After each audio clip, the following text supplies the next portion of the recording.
Okay, so here we have this ENGWE, I don't know how you say that, electric bike, fat tyre electric bike. And yeah, 750 watt motor on the back. She is restricted to 250 watts by default. Of course I've de-restricted this one. Here's got a little computer on it. 7-speed Shimano mouse ears, only the cheapest on this thing.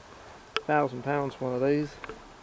We have our cheap suspension forks. You know a suspension fork's kind of crappy when it has a welded brace and lower legs are made out of steel. Any welds mean it's made in several pieces and nowhere near as good as a cast magnesium fork. You know it's going to be cheap. Preload, mechanical lockout, nothing special there at all. She has mechanical disc brakes. These things are terrible. But it does have pedal assist down there. And it does have a throttle. The throttle's a real pain to activate. It's for reasons only people in the UK will understand. But as far as the way it rides, pretty nippy, gets up to speed pretty quickly.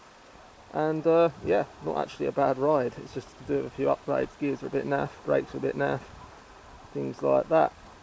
Apart from that, not a bad bike. But I've got someone who wants this, so I'll see you later.